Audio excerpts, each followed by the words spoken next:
Reverend. Donald Rodriguez, our brother's always on point.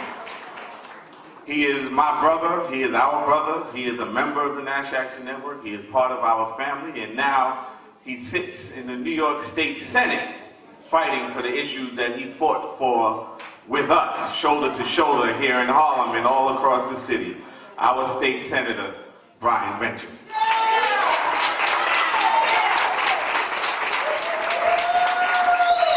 Good morning, National Action Network. Good morning. I'll be very brief because my leader, Andrea Stewart Cousins, is here. I just wanted to say something really briefly about Reverend Al Sharpton. One of the things that needs to be said more and more about Reverend Al Sharpton is the fact that he ushers in the next generation of leadership. No, please clap for that. Not everyone believes in that model. When I think of some of the friends who are closest to me, I look at Kirsten Foy, I look at Ash, I look at Dominique, Tamika, so many people, Janae, so many people can say, because of Reverend Al Sharpton, they got a start in life. And I just want to say, that leadership is not lost on me and others. And as I've been looking at my office, I've tried to bring in the next generation behind me so that we can keep this continuity going, because we as a people will not survive if we don't train the next generation. So, Reverend Al Sharpton, thank you very much for your leadership. And happy birthday, of course. Brian must be hanging out in the maternity ward at Harlem Hospital. The next generation. About 12 years old himself. We are here, we are live. We are talking for 1 minute before we go back live. We have all gathered today to celebrate the legacy and the life of Reverend Dr. Al Sharpton, but we would be remiss if we did not acknowledge that approximately a year ago, we lost Ken Thompson, the Brooklyn District Attorney. And I would like to, at this time, acknowledge his widow, who is with us today to celebrate Reverend Sharpton's birthday and wants us to never forget the legacy of both Reverend Sharpton and Ken Thompson, whose legacies are intricately intertwined. So let us give a hand to Lou Sean Thompson.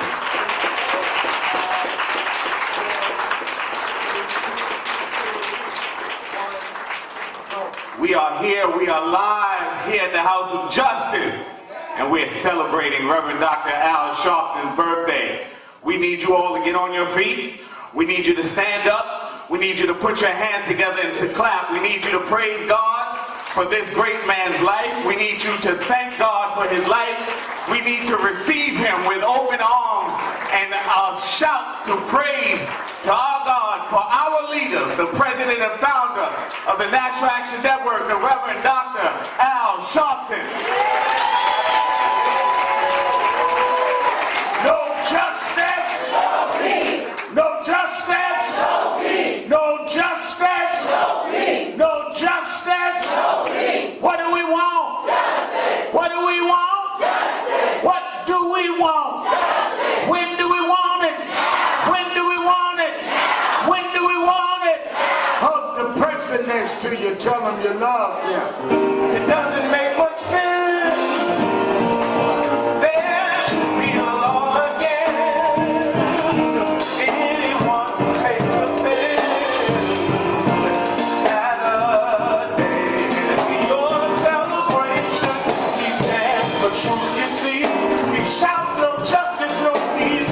Sharpton stands strong.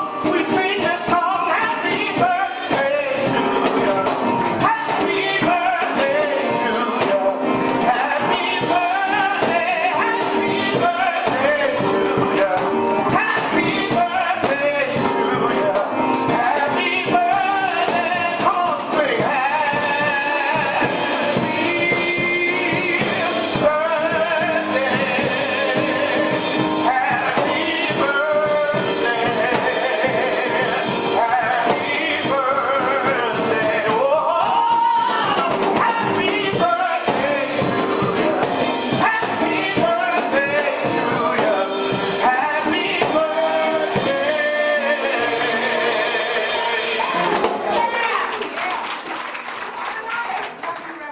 Certainly we're happy to be here another Saturday morning for the Saturday Action Rally.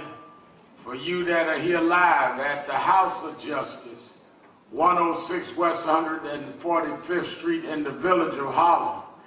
And for you that are listening live on 1190 WLIB AM in New York. And of course, we'll be on in the next 6-7 minutes nationally on Impact Television.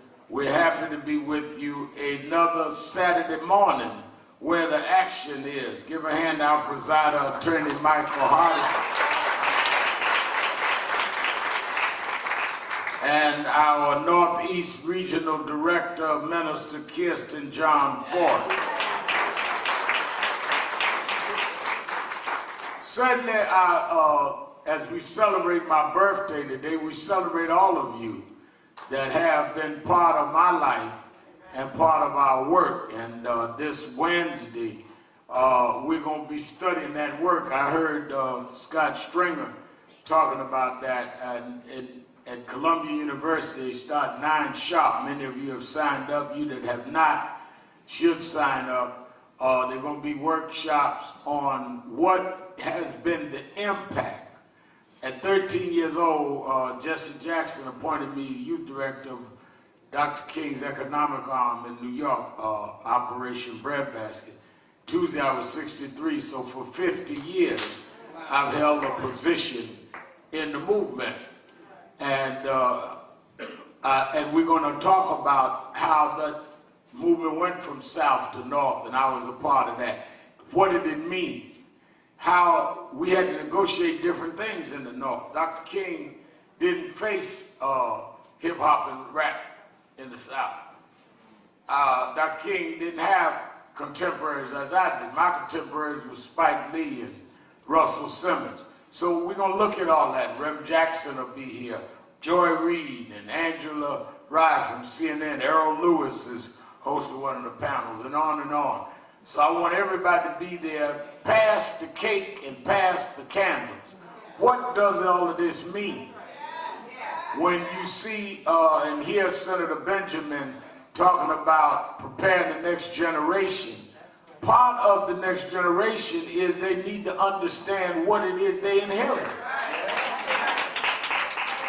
Yeah, I keep hearing people talk about pass the mantle.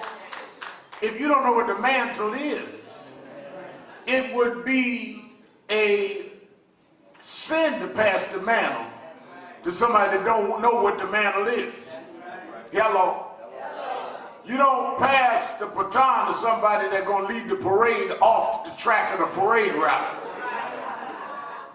So we need to give clear on what this is. I always saw my work as a continuation of the social justice church-based movement. That's what I came out of Dr. King's organization, Jesse's organization.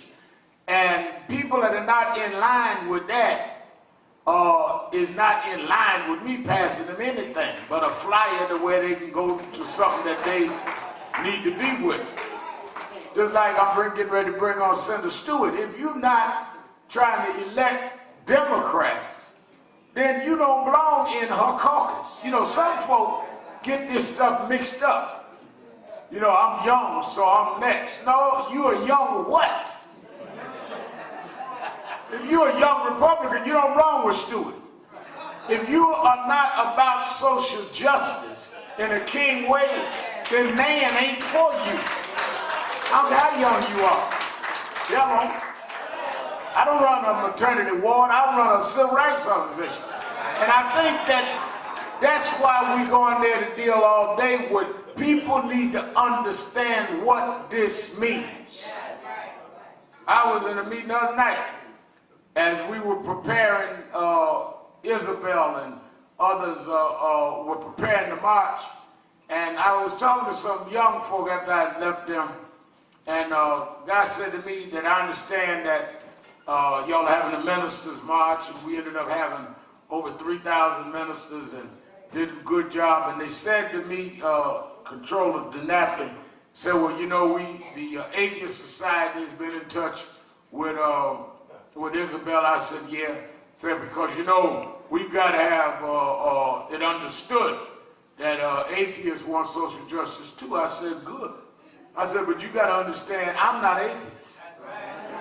See, I think a lot of us give up too much ground and are ashamed of what we are. I am a Bible-thumping Baptist that believes in what I believe.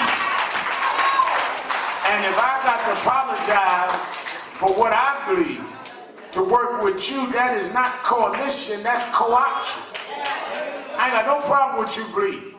I believe in women's right to choose. I believe in same-sex marriage, all of that. Because people had a right to disagree with the ethos of my church. But don't expect me not to believe in what I believe. And that difference between me fighting for your freedom and me agreeing with everything you say. Like I remember years ago when Hakeem was a little boy, they used to argue about my hairstyle. Like somebody got the right to decide how I want to do my hair in the morning. I mean, what kind of insecure folk are you that you got to ask somebody how to style your hair? Reverend, we need to talk about your hair. And it was usually somebody bald that wanted to talk about it. I wasn't picking at you, Dominic Carter. Let me bring on, as we continue some of the birthday stuff, then I want to get into this whole bigoted, biased reaction that the president showed in his trip to Puerto Rico. I think that we must really rally around Puerto Rico. I'm so proud of our Congressman Espaillat. Congressman Espaillat and what he has done around that issue, and Idanis and our speaker, Melissa Viverito, is there. She was going to be with us today. She's in Puerto Rico. But I'll talk about that when I come back up, but I think it's important. One of the things that I couldn't figure out, I called some of the young people in there that are good with technology. I couldn't figure out how 90% of the island is without power. And Trump said he was going down there to visit the island. He must have went to the only part that was not that bad, because everybody that he was in the room with was taking cell phone pictures. So how did they charge the batteries on their smartphone unless he wasn't in the part of the island that didn't have power? Look at the footage. Everybody just snap. I said, well, wait a minute now. I got a smartphone, and you got to charge a smartphone. If there ain't no power, these must not be the folk in trouble. So they call that a staged act.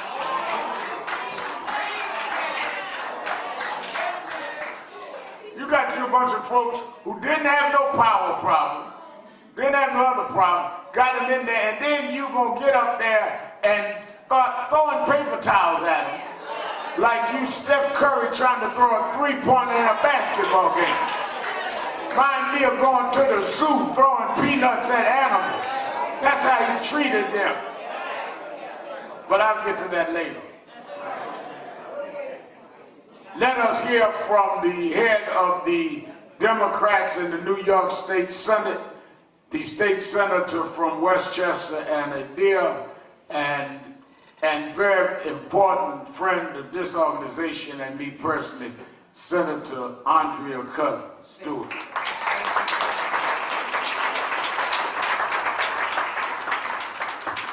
Good morning, House of Justice. Good morning. It is so good to be here.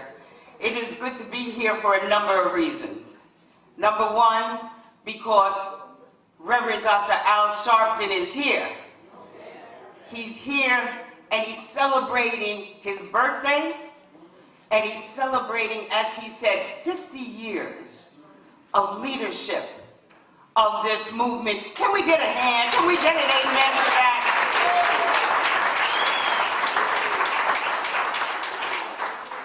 I'm celebrating with my colleagues in government because we understand how important it is that Reverend Sharpton continue to stay on the battlefield. Because not only as my good friend and colleague, and by the way, I want to thank you for sending me this young brother, Brian Benjamin. Please consider it. Thank you, Harlem. But as he said, not only is he training the next generation, but guess what? He's still training this generation. All right? He's still training this generation. You know, last week I thought that I was being invited by Kirsten to come to this celebration last Saturday. And I said, you know, I can't go. There was a funeral I had to be at. And it turned out, fortunately, that the birthday celebration was today. Guess who was at the funeral? Reverend Sharpton. Okay? Why am I telling you this? Because what we are here affirming is what we know, that he is always where he's supposed to be. He's always at that place and that space that even if nobody else understands they need to be here, he knows that he needs to be there. And he knows he needs to be there to speak for people who, but for him, would not have a voice. And he knows he has to be there to be a model for who and what we must do. He knows he has to be there because we have come too far to go backwards. He knows he has to be there because he has to point the direction forward. He knows he has to be there because somehow, when that mantle gets passed, we need to be able to recognize who to pass the mantle to. We can't be making any mistakes. Mistakes, as we see, whether it's on a national level, whether it's on a local level, mistakes in leadership can be dangerous and they can be deadly. So I applaud Reverend Al for always stepping forth on faith, for always modeling, for always holding us accountable, for always lifting us up, for always showing us that path, and for spending the time to not only cultivate the next leadership, but for making sure there is a solid example of leadership every single day of our lives. Thank you and happy birthday, Rebecca. Give a hand, State Senator Andrea Stewart-Cousins. Let us welcome our Impact Television family that joined us. Give them a hand. Watching us all over the nation. We are live on Impact TV as we continue this, our birthday celebration. And again, let me announce for you that want to come to the study at Columbia on this Wednesday, 9 o'clock sharp. Get to 8:30 so you can be seated and name checked. Go to www.nationalactionnetwork.net, www.nationalactionnetwork.net, or call the toll-free number 1-877-626-4651. And then on Thursday night is National Action Network's annual Triumph Awards at Lincoln Center. We're honoring this year the legend herself, Valerie Simpson of Ashford and Simpson, actress Cynthia Nixon, Dr. Ian Smith. Now, both events, both occasions are free, but you have to pre-register. And this way we have a seat for you all. Now, let me say, as I bring on some more, we're going to make statements on my birthday, and then for the Impact audience, I will be back giving our message of the week. I'm leaving this afternoon. I'm going to Jacksonville, Florida, to speak for the Alzheimer's organization, and then I'll be preaching in the morning, doing Politics Nation, and then from Jacksonville live on MSNBC. And then I'm preaching at Bethel Baptist Church, the Bishop Rudy McKissick, who's on our national board. So Jacksonville, I will be there this evening and tomorrow. Politics Nation on tomorrow morning, 8 o'clock, MSNBC. I'll be live from there. Among my guests will be Congressman John Lewis, as well as others. Congressman Gutierrez. Reverend Jackson will be on to announce the Columbia study on next Wednesday. So we got a lot to do. And what I don't understand, Senator Stewart, all these young folk, I see Senator Benjamin up under you talking about next generation and Kirsten and them talking about me. I went last week in 4 days from Dublin, from New York to Dublin, Ireland, from Dublin to Durban, South Africa, and back Friday to do my shows on 4 days.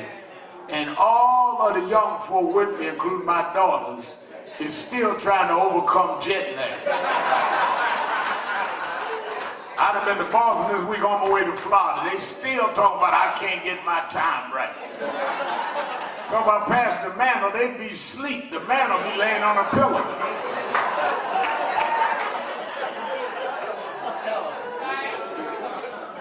I remember when Kirsten first started traveling with me. Kirsten worked his way up in the organization. So for a while, he was my traveling assistant. And I had to speak in the Bahamas. And they were giving me a big award, and I was speaking, and they put me in a big hotel. I think it was the Cove, and they gave me a corner suite with a wraparound balcony, the government. And I said to Kirsten, I said, come here. He said, yes, sir. I said, walk out in the back. The balcony went all the way around the room. I said, you like me? He said, yeah. I said, you see the beach? He said, yeah, it's beautiful. Sandy beach. I never seen the beach like that water. This is beautiful. I said, you looking at it? He said, yeah. I said, that's as close as you're going to get. Because as soon as I speak, we headed back to the airport. He cried all night long.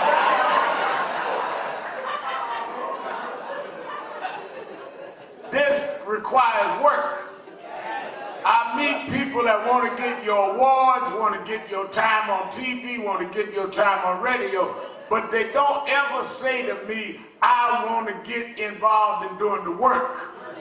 And that is what we look for. Who wants to do the work? Nothing to give you an award for if you ain't done nothing. Nothing to put you on TV for if you got nothing to say. And one of the things, when I was 13 and started in this movement, I joined to do the work. Didn't nobody know who I was. I worked. You earn your reputation by working. And one of the things that I feel that this Facebook social media generation must not do is build a value on how many likes you got on social media than rather how much work you've done that you're never going to get credit for. That's why I talk to church folk, a lot of folk in Impact, it's an inspirational station. Yo, the Bible talks about the harvest is right, but the laborers are few. Don't tell me how much you go to church. Tell me what you do when you leave church and what you do. You go to church to get energized and inspired to go out and do the work. The work ain't going to church. You ain't going to heaven for perfect attendance in church. You go to heaven for doing some work. I tell Steve Marshall, Stephen travel around with me. We go to some churches, the folk meet before they call the order service, just jumping, shouting, doing somersaults in the air. And Stephen thought they had more Holy Ghost than us. I told him, Stephen, church is like a gas station. You come in to get refilled, so you can go out and help people, encourage people to turn around. There's a gas station. I said, you see these folk that's carrying on, they ain't got more Holy Ghost than us. They got a lot of backed up gas they ain't never run out. if you do some work all week, if you help somebody, if you stand up for somebody, if you encourage and turn somebody around, you'll need a refill next Sunday because you run some gas out.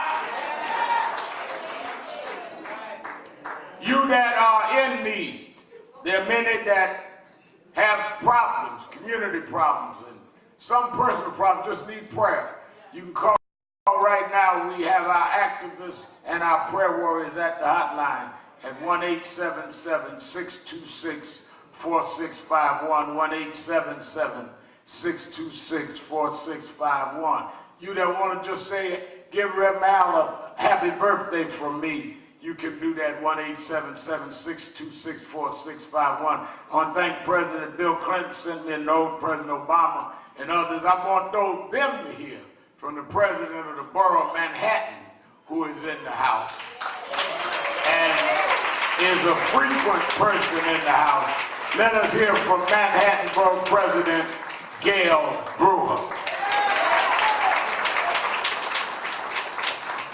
Thank you very much.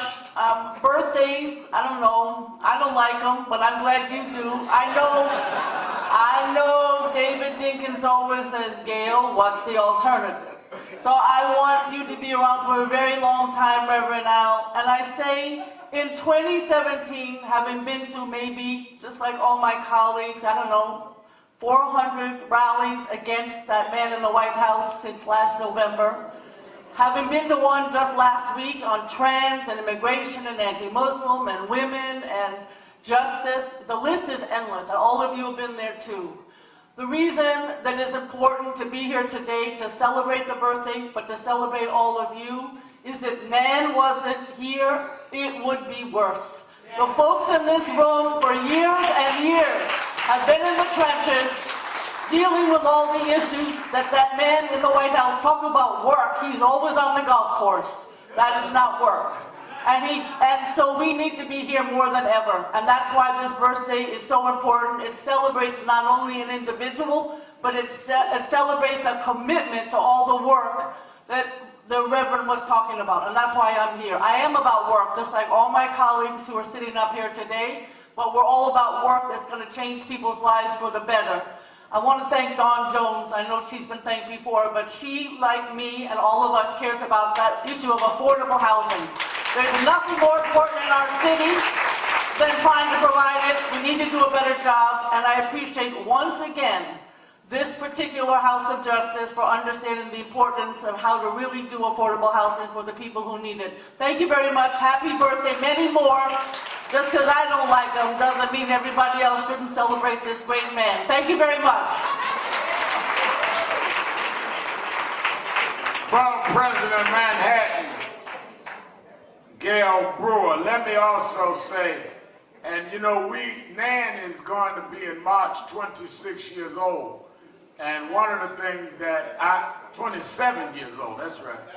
And one of the things that I'm most proud of is I see Dominic Carter, my friend who's here, is that I remember that when we started NAN and Dominic was covering it, Dominic was the one in that 1990 when Yusef Hawkins was killed. And he was at the home of the parents, and all the reporters were outside.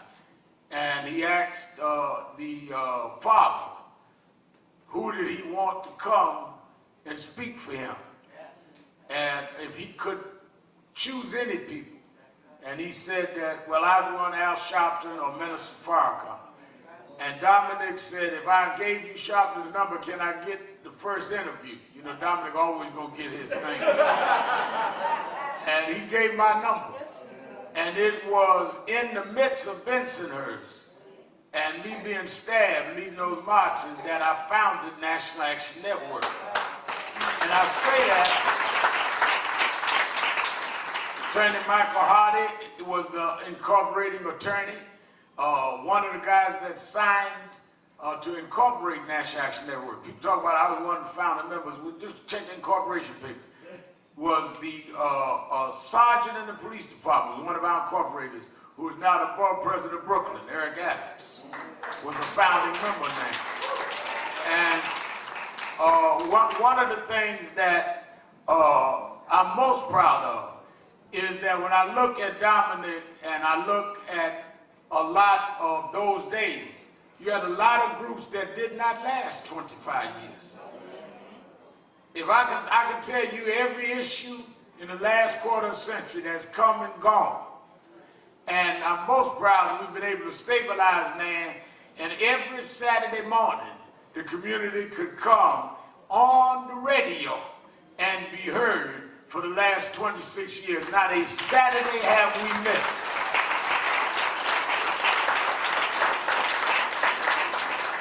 And that is important to do. And one of those young folk that grew and was a member Nan, but was always focused and knew what he wanted to do and wanted to do it for the community. It was never about him, but it was about us, and he saw his role in doing that. And we're proud of him. He has stood strong and grown in wisdom and in strength and respect. And he tells everybody he's a member Nan. When I go to Washington, I am always proud to hear people talk about this young statesman who has come out of my home borough of Brooklyn, New York, Nan member Congressman Hakeem Jeffries.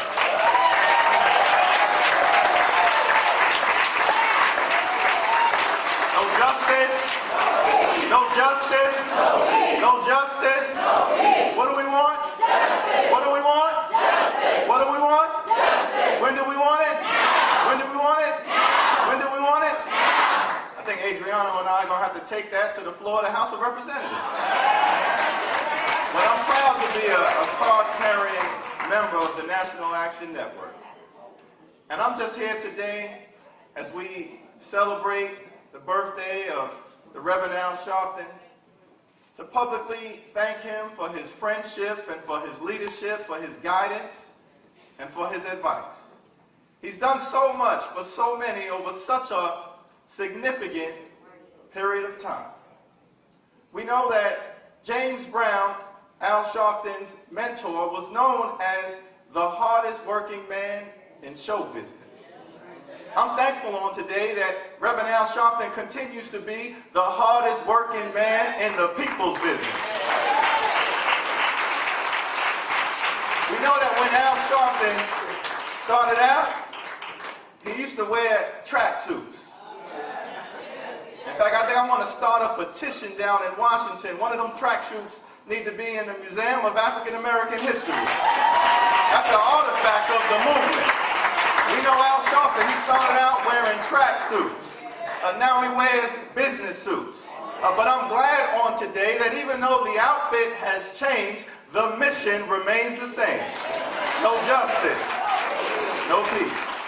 I'm thankful on today for longevity. When Al Sharpton first started out, he was the boy preacher from Brooklyn. And when he started out as the boy preacher from Brooklyn, John Lindsay was mayor. And then Abe Beam was mayor. And then Ed Koch was mayor. And then David Dinkins, thankfully, was mayor. And then, God help us, Rudolph Giuliani was mayor. And then Michael Bloomberg was mayor. For one reason or the other, they're all gone, but I'm thankful for longevity because Al Sharpton is still standing. And we need him now. We need him now more than ever because these are challenging times. Rough times, as Adriano knows, down in Washington, D.C. Someone said to me the other day, they said, Congressman, do you miss Barack Obama? I said, I will always miss the great Barack Obama. America is a better place today because Barack Obama spent 8 years in the White House with Michelle, Sasha, Malia, and Grandma. We will always miss the great Barack Obama, but I gotta keep it real. This president right now, he's so out of control, Donald Trump, I'm starting to miss George W. Bush as well.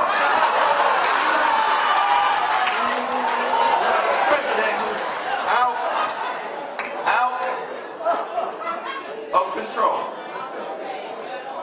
I'm almost out of your way. A reality show host in the White House, masquerading as President of the United States of America.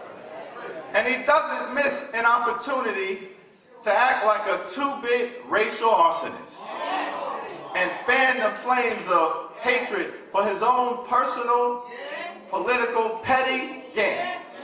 Now let me be clear, that's not to say I don't think that every American who voted for Donald Trump is a racist.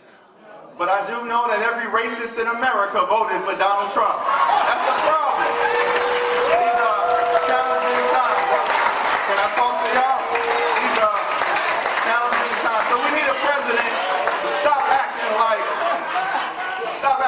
a birther-in-chief. Start acting like the commander-in-chief. I'm thankful for Reverend Sharpton. We need him now more than ever. And we know that whenever we've needed Al Sharpton, he's always been there. Gun violence, Al Sharpton's been there. Racial violence, Al Sharpton's been there. Police violence, Al Sharpton's been there. Howard Beach, Al Sharpton's been there. Bensonhurst, Al Sharpton's been there. Eleanor Bumpers, Al Sharpton's been there. Abner Louima, Al Sharpton's been there. Amadou Diallo, Al Sharpton's been there. Patrick Dorismond, Al Sharpton has been there. Sean Bell, Al Sharpton has been there. Omar Edwards, Al Sharpton has been there. Shem Walker, Al Sharpton has been there. Eric Garner, Al Sharpton has been there. Whenever we've needed Al Sharpton, he's always been there. God bless you. Happy birthday. No justice, no peace.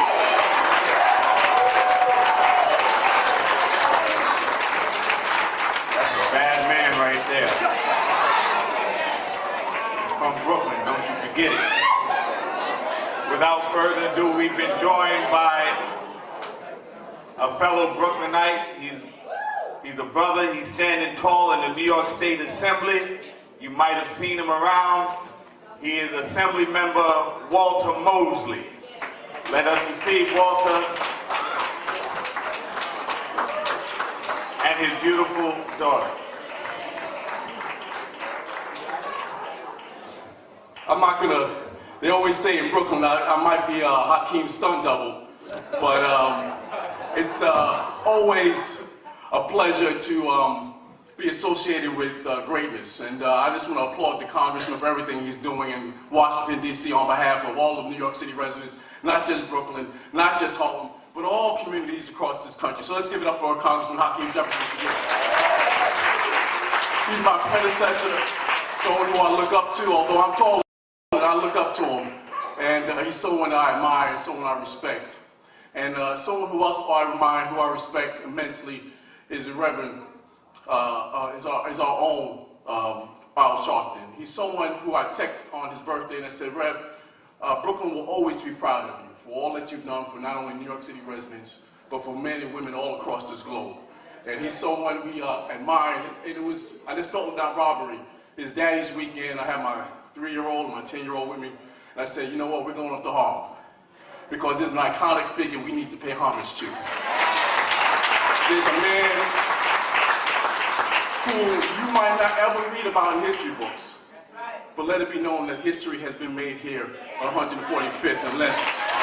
Let it be known that the history that he made, although it may not be something you're ever taught in your public schools or even in your colleges and universities which you go on to, but let it be known that the education that you're experiencing living in this great city, in his presence, while he walks this great earth, we can never ever be replaced. So on behalf of the 57th Assembly District in Brooklyn, New York, on behalf of our constituents, the women and children I represent, I want to wish Reverend Al Sharpton and his entire family for the sacrifices that you made, for all that you have given to this country, to this world. And may God continue to bless you all. And may God continue to bless the National Action Network. God bless you all. Thank you so much.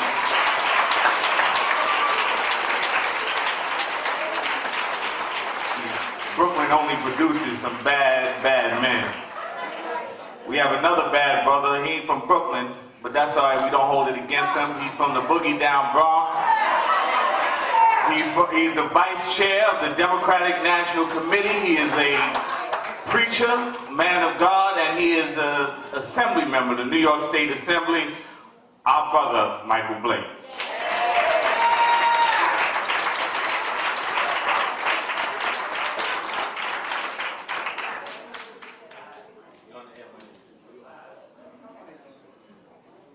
Bible says,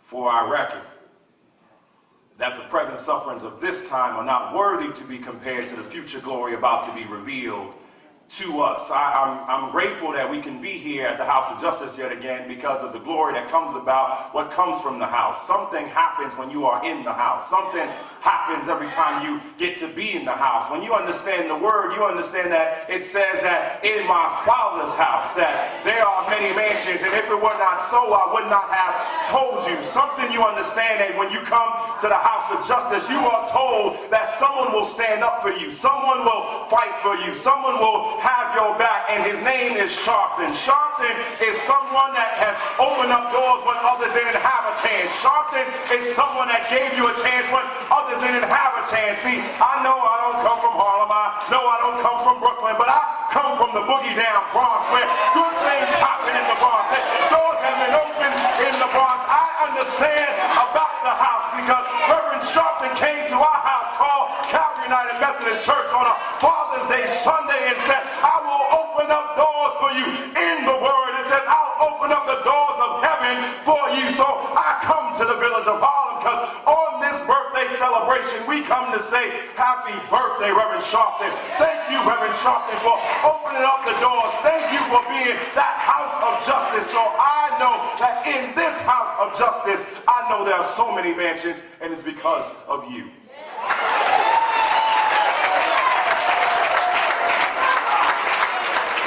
Assemblyman Michael Blake.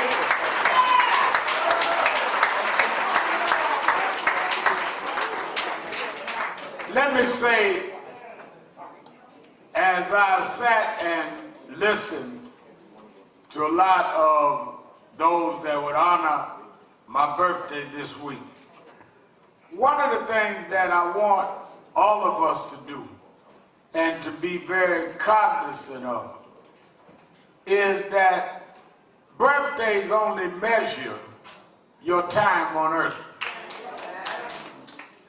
Everybody born is measured how long they're here by every year they're here. And then at the end of life, I don't care who you are, we evaluate your life by what you do, not what you had. Many of us spend our life trying to accumulate things that will mean nothing after our life is over.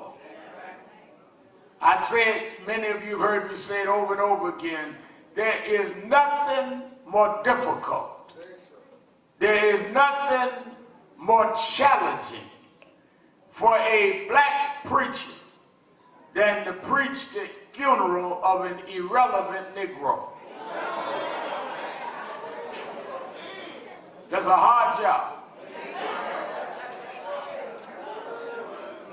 They roll the body down the aisle, family sitting up on the front row crying and carrying on. And we supposed to get up and hallucinate a life you never lived. I mean, most folks shouldn't even have a funeral. Most folks should go straight from the morgue to the cemetery. Because most folks, congressmen, haven't done nothing we can talk about. You ought to ask yourself every day, if this is my last day, what can they say about me? Your money in the bank won't mean nothing to nobody. We can't withdraw it when you're gone. Your car won't mean nothing. Your wife and your husband will change the registration and keep on trucking. Your house won't mean nothing. We'll sell that. The only thing that will matter that you were even here is what you've done for more than yourself while you was here.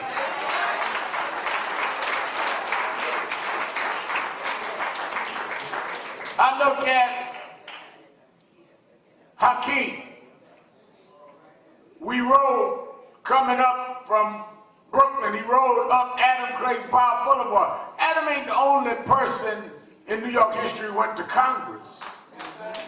But because Adam stood up in New York and made them hire the first black bus drivers with the Harlem bus boycott, made them hire the first blacks in the utility company, because Adam went to Congress and passed education legislation, labor legislation.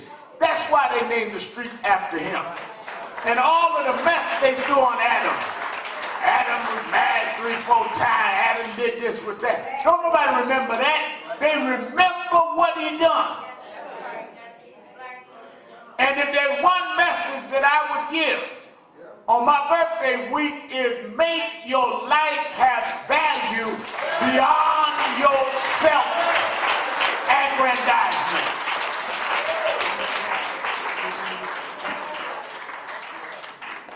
I was saying to Attorney Hardy that one of the things that people don't realize and get confused about, we're going to deal with this at this Columbia University study on my work Wednesday, is that I read in the media, Michael Blake, and Blake's vice chairman of the Democratic Party, by the way, as well, not only assemblyman, he's national vice chair of Democratic Party. So all y'all don't think Democrats have been doing enough. Soon as the rally over, that's the vice chairman. I'll stand him up here and hold him.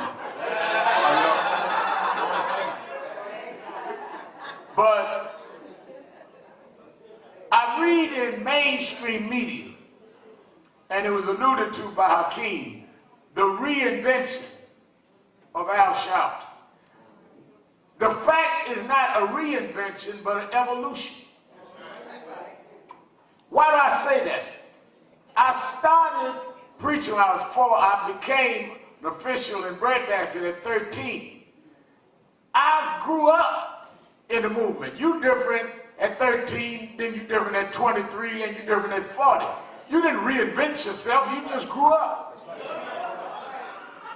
When I was 13, I wore a size 7 shoe. When I got to be 20, I was wearing a 10. I didn't reinvent my foot.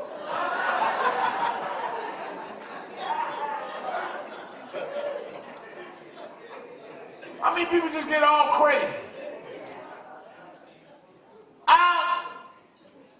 When my mother brought me to Reverend William Jones, the honest reason, Hakeem, is I started becoming enticed and enthused about the movement. In Brooklyn, as those that are older know, in Brooklyn, which was New York, this town was dominated by what they would call a more militant sect. Yes, that's right. Nationalists and revolutionaries. My mother and Pastor Bishop Washington said, oh Lord, we don't want him to leave the church. I was a boy preacher in the Church of God in Christ. So they brought me to Reverend Jones to keep me in the church, not necessarily to keep me in the movement, but at least it was a church movement led by Dr. King and Jesse Jackson. And I grew up in Breadbasket because I was fighting for social justice with the preachers. That was considered moderate among my friends. All of my friends were members of the Panthers or members of other what was considered self-defense organizations. Now, it was hard to be Breadbasket and a preacher, and I hadn't even got to high school. I started in high school the year they did Ocean Hill-Brownsville. So when they talk about me coming from tracksuits, well, I'm 63 Tuesday, Russell Simmons 60, Spike, all of us grew up together. We all wore tracksuits. That was the dress of the day. That's what everybody wore. And only reason I didn't wear where Kane goes because I met James Brown, did my hair like him. I wasn't going to mess my hair up. But that was the dress of the day. What people don't look at. Give you this, Michael Blake. In the 50s and the 60s, the cultural and civil rights paradigm was Atlanta and the South. Dr. King, Dr. Lowry, Dr. Abernathy. The culture was Mahalia Jackson's Southern gospel. It shifted in the 70s and 80s to the Midwest, Motown out of Detroit, Motown Records. Jesse Jackson in Chicago. In the 80s and 90s on, it shifted to New York. Spike reinterpreted what black cinema would be. We went from Sweet Sweetback to what Spike was doing. Russell and them started rap, which went into hip hop. I became the face of activism for that era. We are contemporaries. We all grew up together. That's why I was in Spike's early movies. That's why the early rappers rap about me and all of that. Because those that were older than us in the Motown and Sweet Sweetback era, like Michael Hardy. Mike used to go see Sweetback. I wasn't old enough to get in the movie. You see him running up there now just thinking about Sweet Sweetback.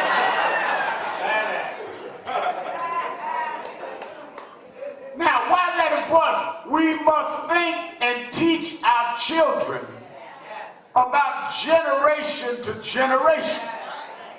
One thing I was watching when I was in Ireland last week in that award, everybody in the world celebrates the continuity of their history and respects and regards their elders, but American Negroes.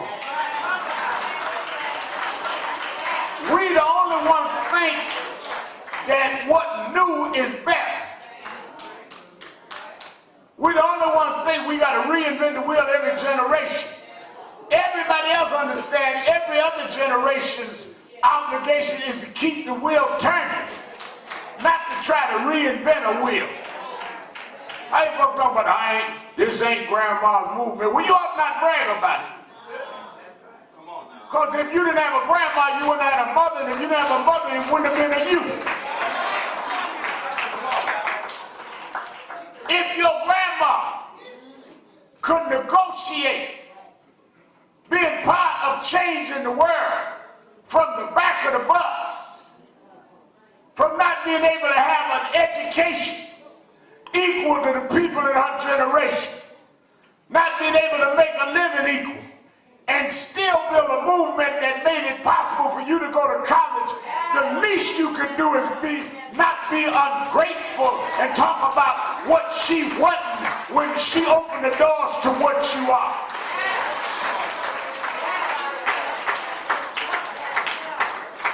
I remember when I was a little boy, I just ran up 138th Street to see Adam Powell, and Adam used to tell us about how he was the first black man that could get a haircut in the congressional barbershop. Adam would take the insults so Barack Obama and Hakeem could come behind him and serve. Don't ever forget where you come from.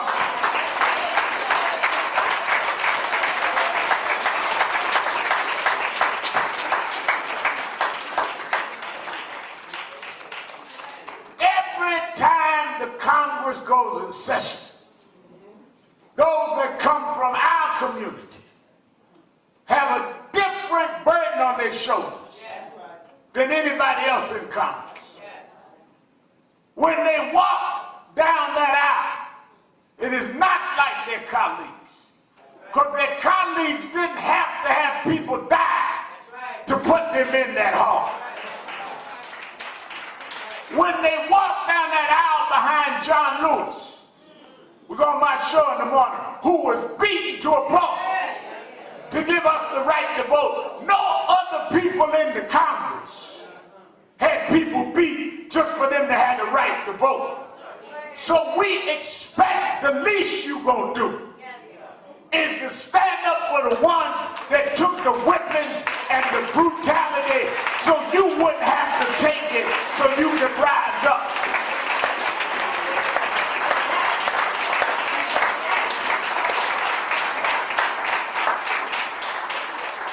Now I heard Akeem run down a litany of the cases and issues we fought. Tell you something. One of the places I first became known in New York was we fought in Howard Beach, 86. Killed a black boy named Michael Griffith. Cousin called me and we went out there in motorcade, marched around, made that issue, stayed on it, a lot of groups. Finally, we did put those guys in jail. You know what nobody want to talk about, Dominic Carter? Right up the road from Howard Beach, while I marched, was Jamaica Estates, where a guy named Donald Trump was born and raised. Donald Trump grew up in the same New York I did, 9 years older than me. Howard Beach happened, he had nothing to say. They killed Yusuf Hawkins in Bensonhurst, he had nothing to say. All that racism, Eleanor Bumpers, nothing to say, he was older than me. But when a white woman was viciously and maliciously and wrongly raped and sodomized, all of a sudden, he found his voice and bought ads in newspapers and not called for justice, but called for the death penalty on those 5 young men. And I stood up and said I did not believe they were guilty. They castigated me. They did cartoons on me. People ask me about Brahman. I believed in the Central Park 5 by myself. They'll talk about that. And them boys went to jail. One of them went to jail for 13 years. And the only reason they got out, there was no DNA when they went in, is that one of the men in jail, many years later, told his jailmate, cellmate, that he did it. And they checked the DNA and found out it was his DNA on the woman, not any of the 5. And they let them go, and they gave them a settlement years later. But when they let him go, Trump said they still was guilty. Trump said they shouldn't give him a dime. And one young man's mother came to me and said, my boy been in jail 13 years. You stood up and said there was nothing that they did wrong. Where they gonna go now? He couldn't go to Donald Trump, but he could come to the House of Justice.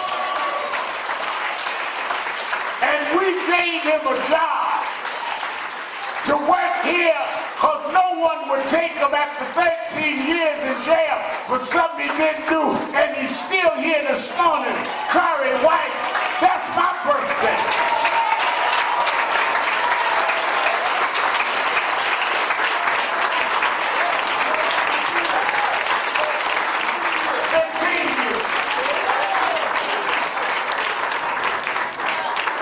Some preachers wanted to build great cathedrals. Some wanted to build mega churches. I wanted to build a house that Corey Weiss could come. I wanted to build a house that Eric Gardner's family could come. I wanted to build a house that Trayvon Martin's mama could come.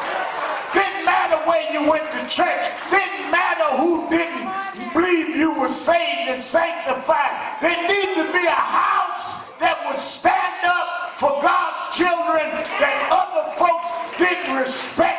That when they buy newspapers ads on you, somebody know how to stand up in the newspaper and plead your case. That's what we do at the House of Justice.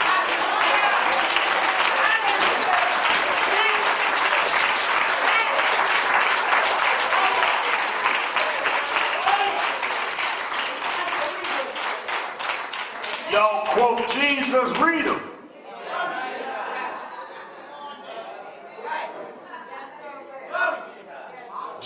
Jesus went to the man's house that no one wanted to be seen with and ate dinner with him.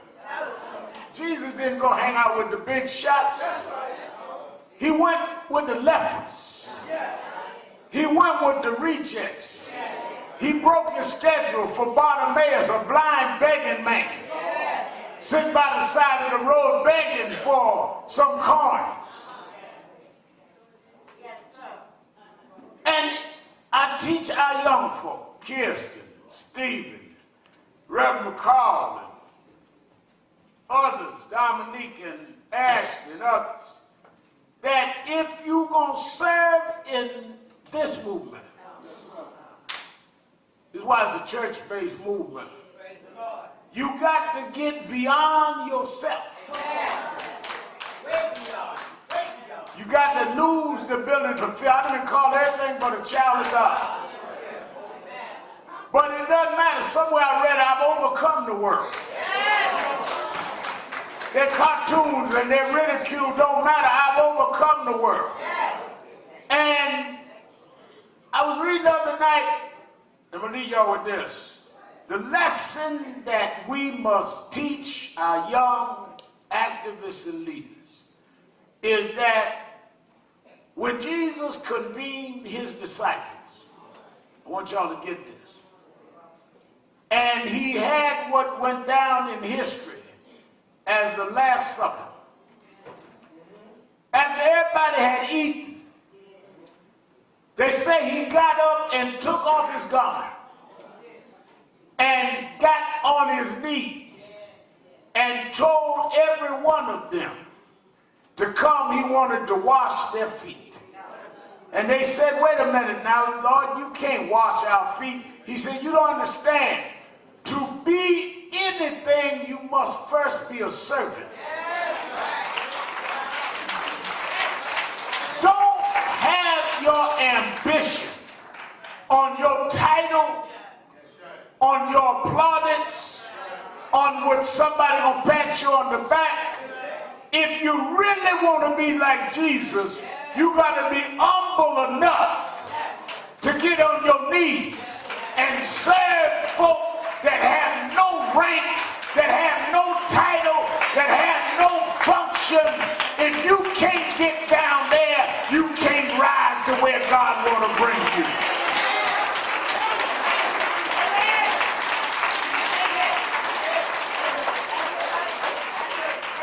Now the significance of that is Jesus knew he was facing death.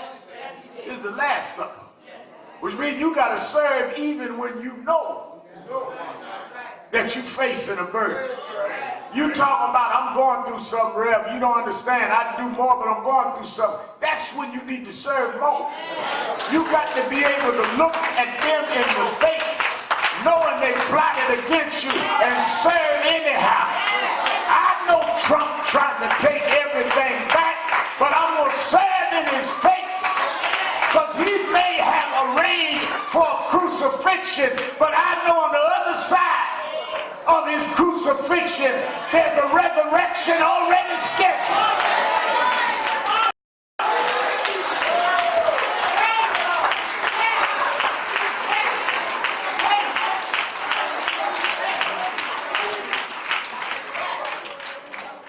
I'm going to show you one last part, I'll let you go. The hardest thing Jesus did that night, Hakeem Jeffries, is as he washed their feet, Judas came up. The one that would betray him. The one that cut the deal for 30 pieces of gold, of silver gold. 30 pieces of silver, Judas came up. And rather than Jesus go off and say, you're the traitor, rather than Jesus admonish him speaking in tongues, he washed Judas' feet.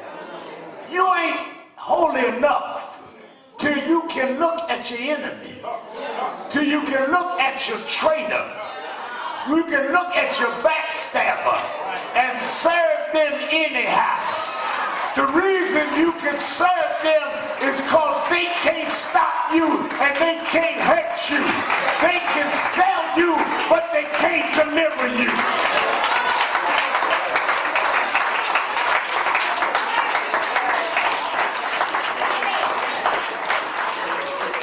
Fast forward, they crucified him. He sold them out. They hung him on the cross. They put him in Joseph's tomb. But early Sunday, when they went to the tomb, there was an empty tomb. And the body was gone because he rose. I come to tell you on my birthday, they shot at me many times, stabbed me once, wrote about me, but you keep looking the wrong place for me. You searching Trump empty tombs. I'm not where you thought I would be. If I served, God promised me that he would hold me up on every leaning side, and no weapon formed against me shall prosper.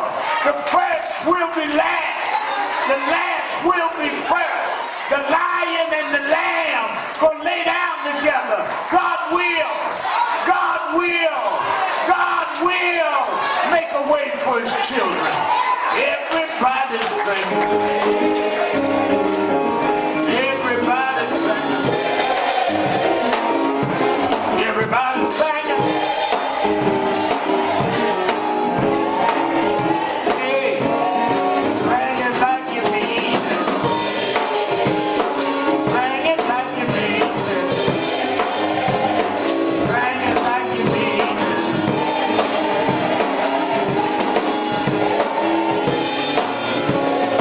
We want justice. Got to have justice.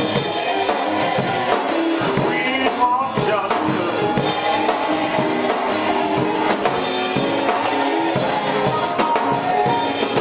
Everybody sing. Everybody sing. Everybody singing.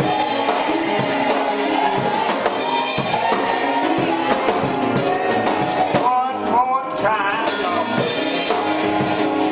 One more time.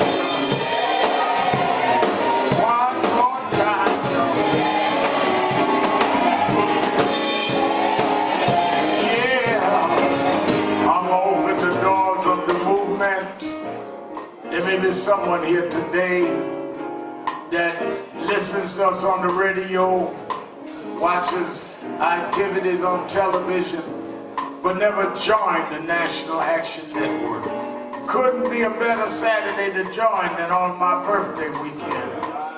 If you're here and never signed up, I want you to come down either aisle and shake my hand and let me sign you in as a member right now to the National Action Network. Come on, everybody singing.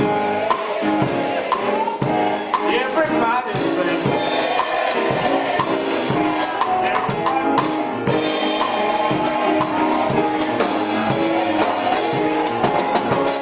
Sing it like you mean it. Sing it like you mean it. Sing it like you mean it.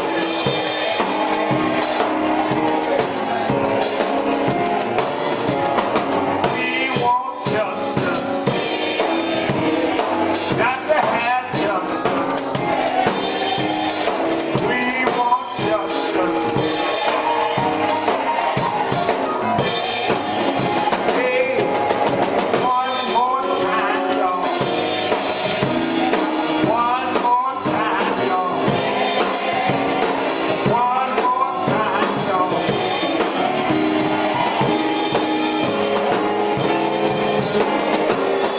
All right. Raise our offering. We're moving quickly.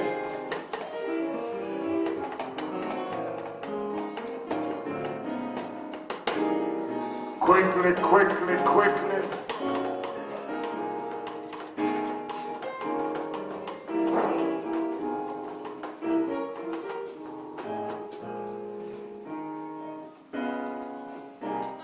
Give me one of those songs. Now give me some solo music.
want y'all, sir, brother, don't do that. Come on, man, don't do that. Come on, tell you do that.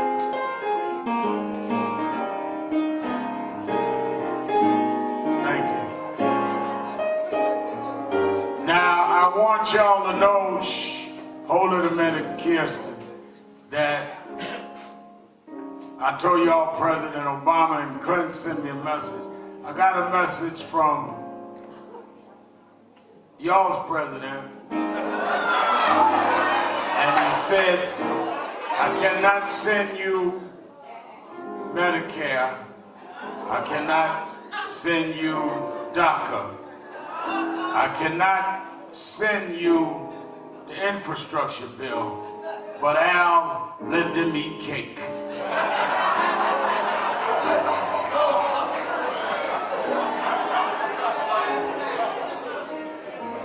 No, Donald Trump didn't say that. I couldn't resist that. All right, let me raise our offering. I want everybody to give to the best of their ability. I really appreciate all the elected officials and everybody coming by. Look, how many of y'all gonna be there Wednesday for the Columbia study? All right, be there 8:30 now. Don't come in late. The students have taken up all the seats.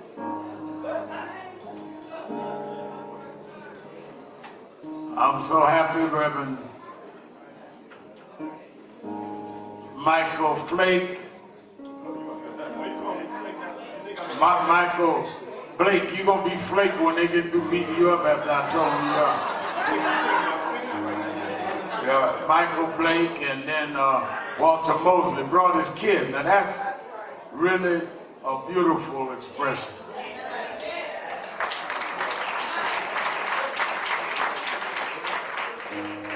And of course, our congressman who we're so proud of, Jemani Williams couldn't get in. He was scheduling problem in the speaker, but he'll be there Wednesday.